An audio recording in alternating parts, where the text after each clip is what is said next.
Hello! Yes, the title of this is called How to Persuade Humans. By the way, humans like to be persuaded, or I like to call it Inception Presentation, because it's a presentation on giving presentation, or a way of getting your message across to people. My name is Jason Blanchard. I am a professional social engineer. It means I work in marketing. My entire sole purpose in life is to get people to click links, just like any Nigerian prince.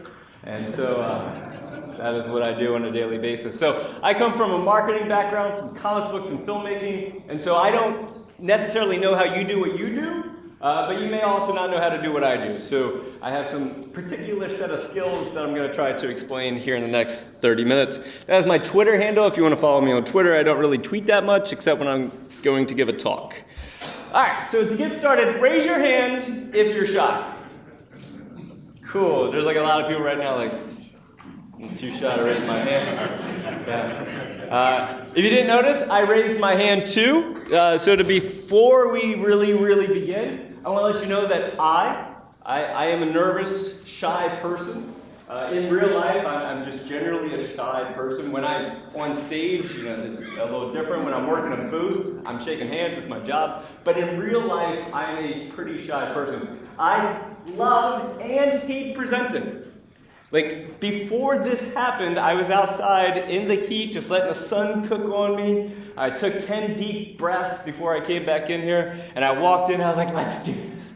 But I love doing this because I get to teach people something, but I also hate doing this because you're all looking at me. And so there's that love-hate relationship that goes hand in hand. I am prone to anxiety attacks and panic attacks. I've had these before where I've been presenting and all of a sudden I realize you're all looking at me, and then I become incredibly self-aware and I get like a 1,000-yard stare. The worst time was I was presenting to the CEO and the vice presidents and stuff of the company I was in, and I was saying something, and they all had this look on their face of like, we don't believe you. And it was just like,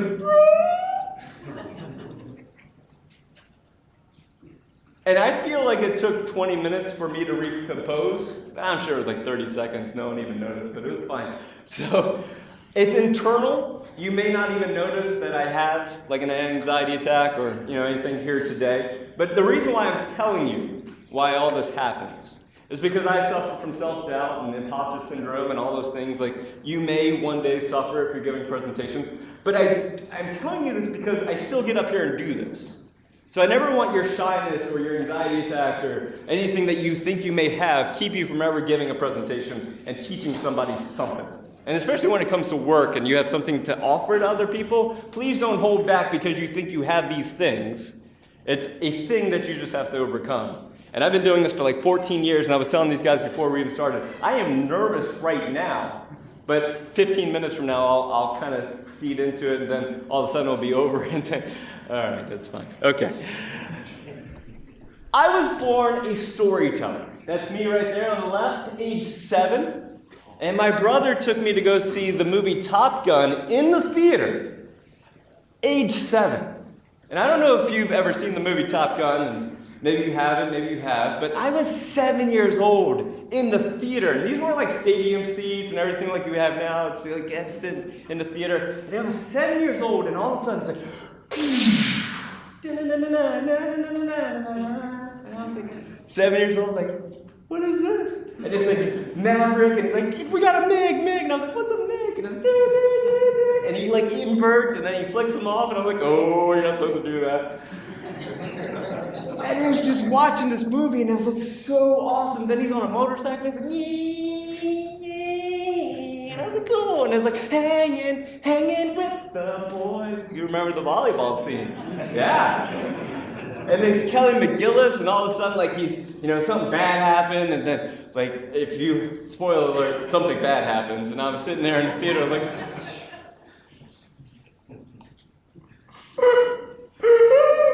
and then he goes to be consoled by Kelly McGillis, and my brother realized that Lovins was happening, and he's like, cover your eyes, and I was like, absolutely.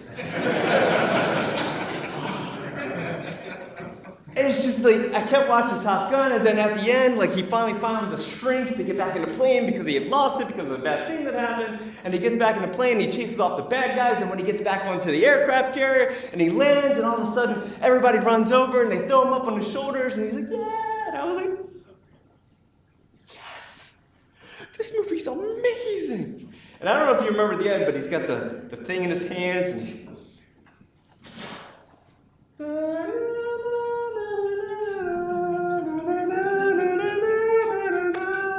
and I was like 7 years old going, this is awesome.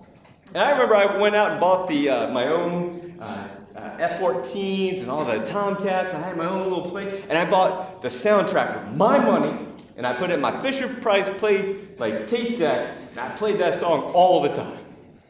And I loved movies, and from that point on, I decided I want to make movies. And so I went to the Army. Eventually, I went to the Army, and I became a combat cameraman. So I was a 25 victim, long time ago, 96 to 2002. And so I was a combat cameraman. They taught me how to be a video editor. They taught me storytelling. They taught me this and that. And I made a lot of, I don't want to call them propaganda films. But we had this rule that if it was 1% true, it was true. And the fact that we filmed it means it happened. So, all right. So, from the Army, I went to Full Sail University, which is a film school in Orlando, Florida. And from there, I began being a teacher at the school because I had had 6 years of experience. And so I got a chance to teach, and I was a nonlinear editing teacher. And so I got to teach people how editing affects how human beings perceive information. And so by doing this over the years, I started to learn about storytelling and how humans, like yourselves, like to watch things. And so what I'm going to talk to you about now is how humans like to watch things and learn things, so that way you can apply that to the way that you also have a message. So all stories break down into 5 simple parts. There's the hook, the beginning, the middle, the climax, and end. The hook, beginning, middle, climax, and end. The hook, beginning, middle, climax, and end. Those are the 5 simple things.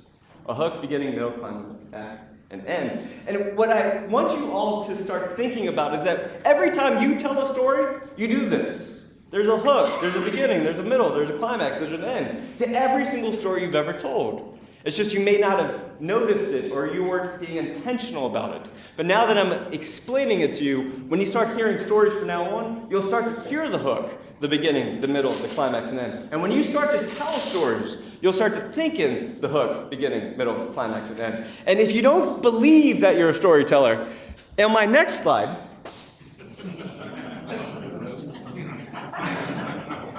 I have a belief that most people drink and do drugs so that way they have stories to share the next time they drink and do drugs. It's just the thing. It's because there's so many great stories that start off with, hold my beer. I mean, just think about it. How many awesome things have happened after someone said that? But as you're going from place to place and talking to person, I remember back in the Army that there was people in the unit that were phenomenal storytellers. And it almost always started with, so back home, right? And you knew a story was coming, and it was going to be great. But there's this one time. Did I ever tell you, these are all hooks? Oh, I've got a story. You remember last time? These are all hooks. As soon as you say any of these things, the person you're talking to is like, tell me more. It's a hook. And we're used to doing this. We may just not have known that we were doing this. I'm going to right now ruin every 93.4% of movies for you. The reason why that statistic's up there is because I made it up, because I work in marketing. So, the formula for 93.4% of all movies. You know, if you put a point after the end of a percentage, people just automatically think it's real. But anyway, the hook on all movies. And so we're taught in screenwriting, we're taught in movie making, that by page 3 of the script that you're writing, page 3 is the hook. You introduce the main character by page 3. And if you think back to any movie you've ever seen, they introduce the main character in the first 3 minutes of any movie. That's why if you miss the first 3 minutes of any movie, you're kind of lost a little bit. Because there was that hook that tried to get your attention to then tell you the rest of the story. So that's in the first 3 minutes. By minute 10, or on minute 10, something bad happens. A small bad thing happens. Not a big bad thing happens, but a small bad thing happens. In the movie Top Gun, it was essentially, you're going to Top Gun. Like that was it wasn't a bad thing, but it was a thing that propelled the character to what happens next.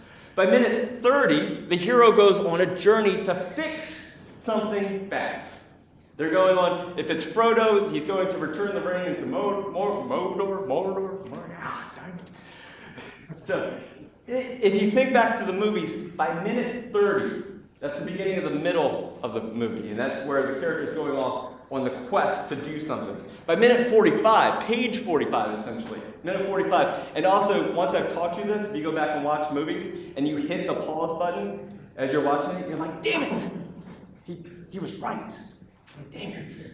I was watching a Ghostbusters movie, and it was literally like paid minute 3, 10, 30, 40. I was like, God, I hate that I know all these things.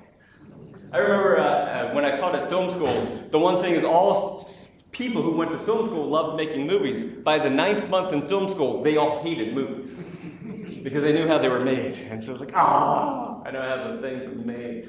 So by minute 45, the hero is winning. Everything's going well. But by minute 60, all is lost. Something bad happens. The character lost something has terribly happened to the character. And if you think back to all the movies you can think about right now, you know that this is true. The hero's winning, then all of a sudden the hero's losing. But then, by minute 75, they either found a mentor, or they've found the will within themselves, or they found the magical item, or the whatever they need to kill the bad guy.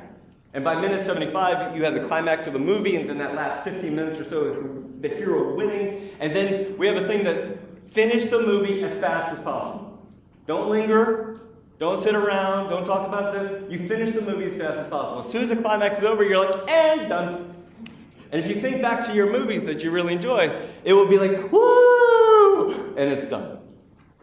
Die Hard is a great example of this. Die Hard is like non-stop action all the way through, and then it's like, and then it's like, it's over. Interesting. Okay. And so now I've just ruined all movies for you, and I'm sorry, because the thing is, when you go to watch a movie next time, it follows this formula. If you've ever sat there and go, oh, I hope he wins. Really? Wow.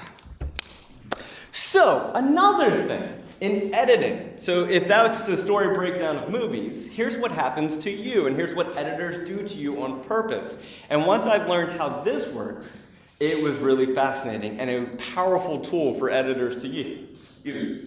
The average edit is 3 seconds long. Whenever you watch a movie, a TV show, or anything, the average edit is 3 seconds long. Or there's going to be a camera movement or something happens, but it's 1 1,000, 2 1,000, 3 1,000.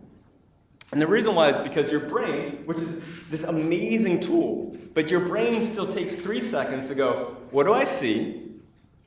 I know what I see, and it relates it to something else.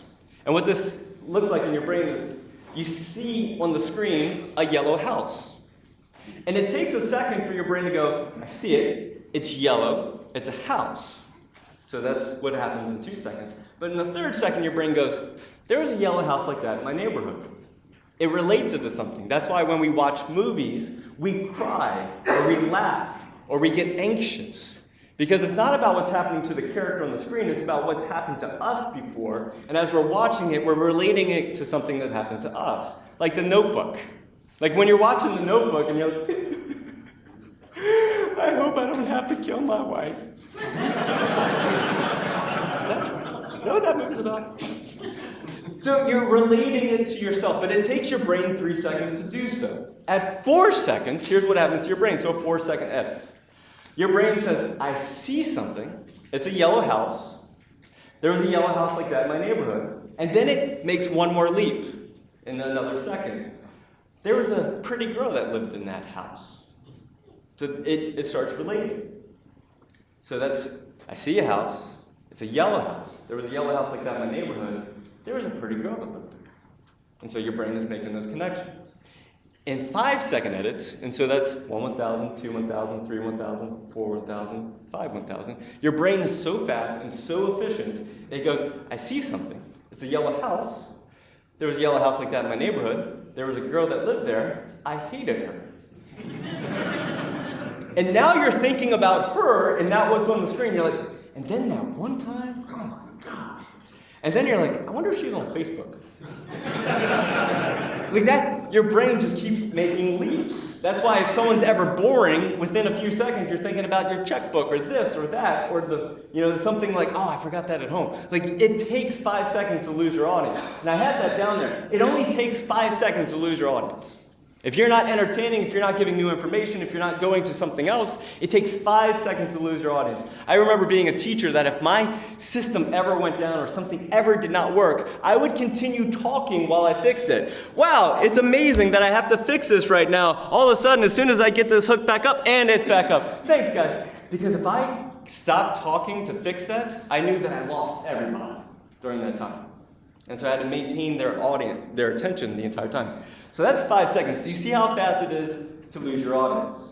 And that's why edits normally stick in that 3-second range to keep the audience's attention.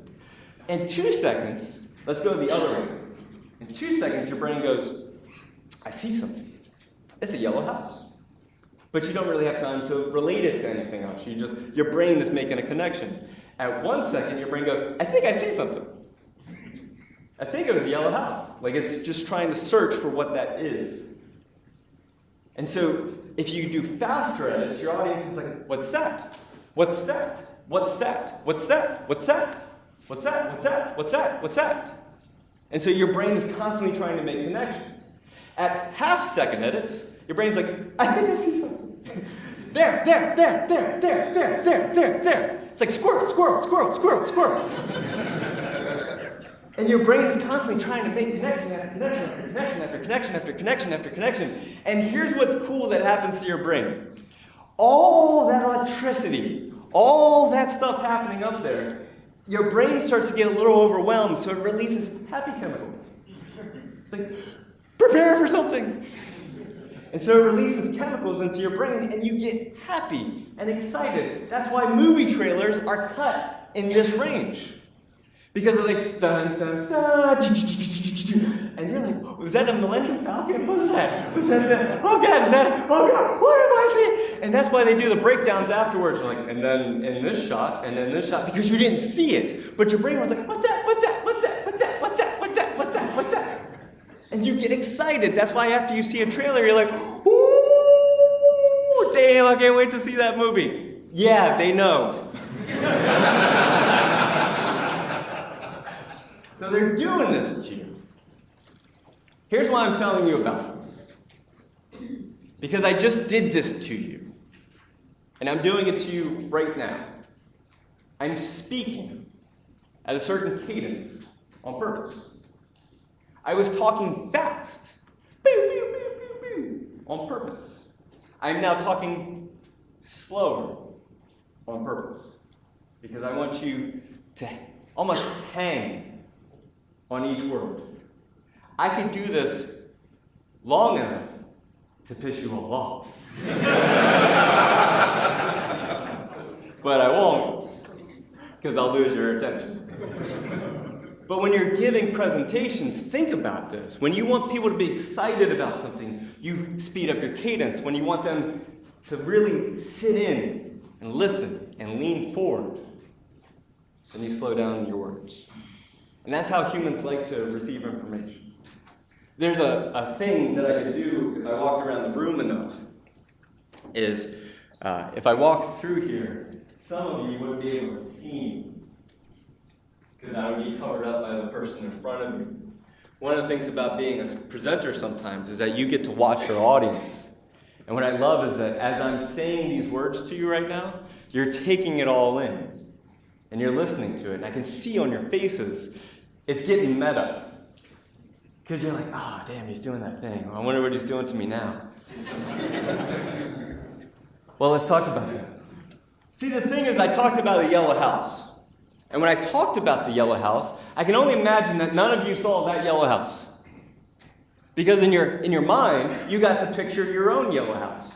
But if I talked about and I showed you that yellow house, then you would have been seeing this the whole time. I left it up to your own imaginations. When you're giving presentations at times, you can do this. You can leave it up to the imaginations of your audience to fill in the gaps. And that works for certain presentations. Because you want people to go, and just make up their own story, and you'll always make up a better story than I can. Because that's the way your brains work. It's related to you, and it's more important to you. So it's cool. But then there's the flip side of that. And so I used to produce projects, and I would work with first-time directors and students and things like this.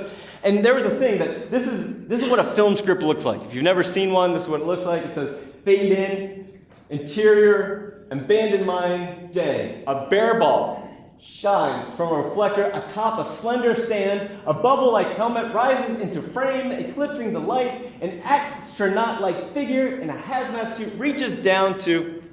This is what a script looks like, and this is what screenwriters write. And when I would work with first-time filmmakers and people like that, and I would ask them, what does the abandoned mine look like? And they're like, oh, it's this really cool thing. It looks like a skull, and it's like this cool cave, and you can see the entrance of it. And I'm thinking, well, that's not in the script. But that's what the filmmakers saw in their minds.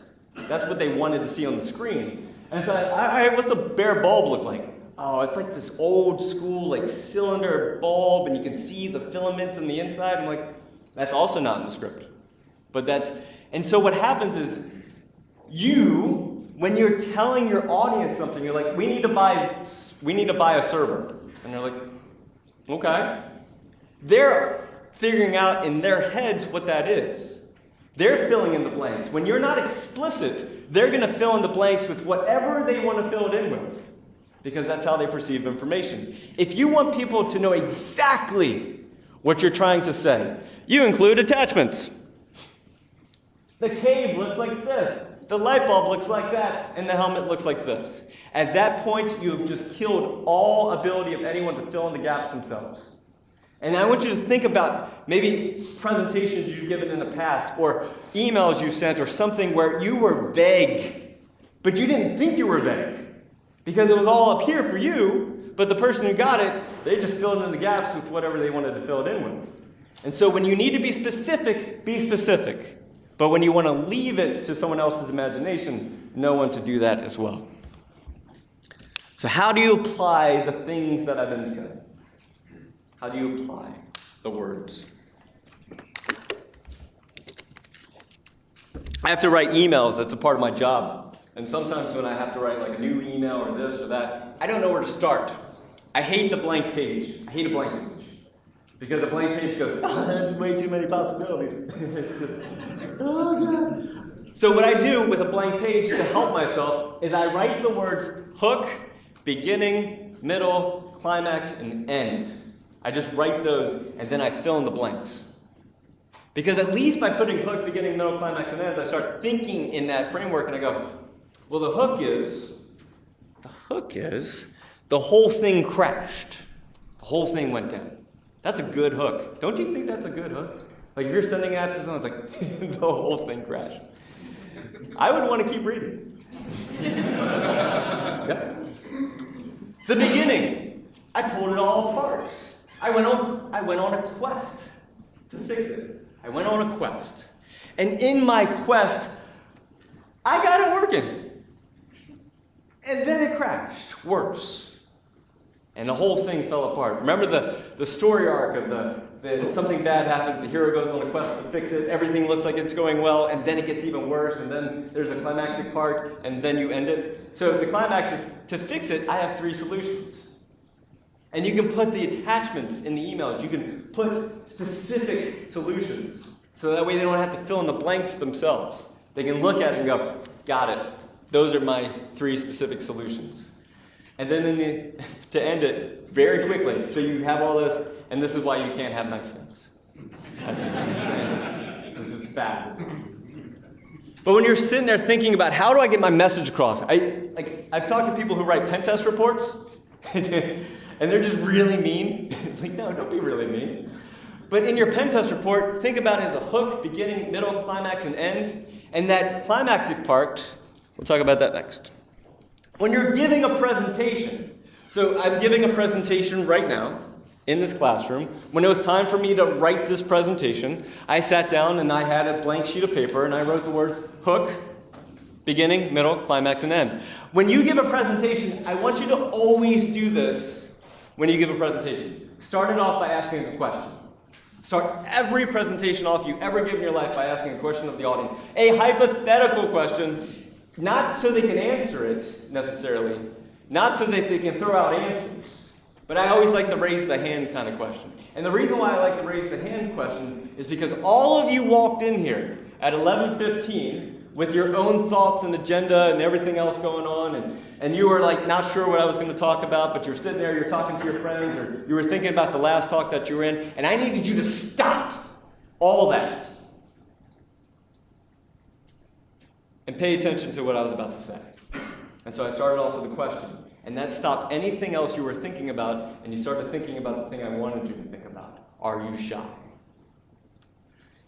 To start off your presentation, give context, history, make it personal. People want to know, why did you even care enough to put this presentation together? Give me the context. Make it personal. Why did you think this would be important for the audience? In the middle, give a deep dive. The conclusions, the observations that you've come to. You've like, and I've learned this, and I learned that, and I thought this was cool. As you go through your presentation, you're giving that deep dive, what you learned, what you experienced. In the climax, how this applies to the audience. I've sat through presentations before where I got done and I was like, what the heck was that for? I just heard someone talk about what they found for like 30 minutes. Great. Thank you. But how does it apply to the audience? How can they use the thing that you've learned so that they can apply it in their lives? In conclusion, I am a huge fan of when you're giving a presentation that you end it with the words in conclusion, or you get ready to end it with in conclusion. And the reason why is because if no one's been paying attention at all, they will at this point. Because if you're like, and in conclusion, they're like, oh, thank God. And they will hear the next minute or so of what you're about to say. And so that's your opportunity for the too long didn't read part, where you sum up everything. Maybe you give it like a little inspiration towards the end, so that way they leave with that good feeling, because most people will never remember what you say, but how you made them feel, those kind of things. And so that very important in conclusion. And then if you're giving a presentation of something like this, always say thank you and tell people where they can ask you questions afterwards. Because a lot of times people will come and rush you at the end and like, hey, I have this, or how can I apply this like that? So I always let people know where to meet me at. And that's where questions are, perfect, and we'll talk there and stuff like that. So, in conclusion,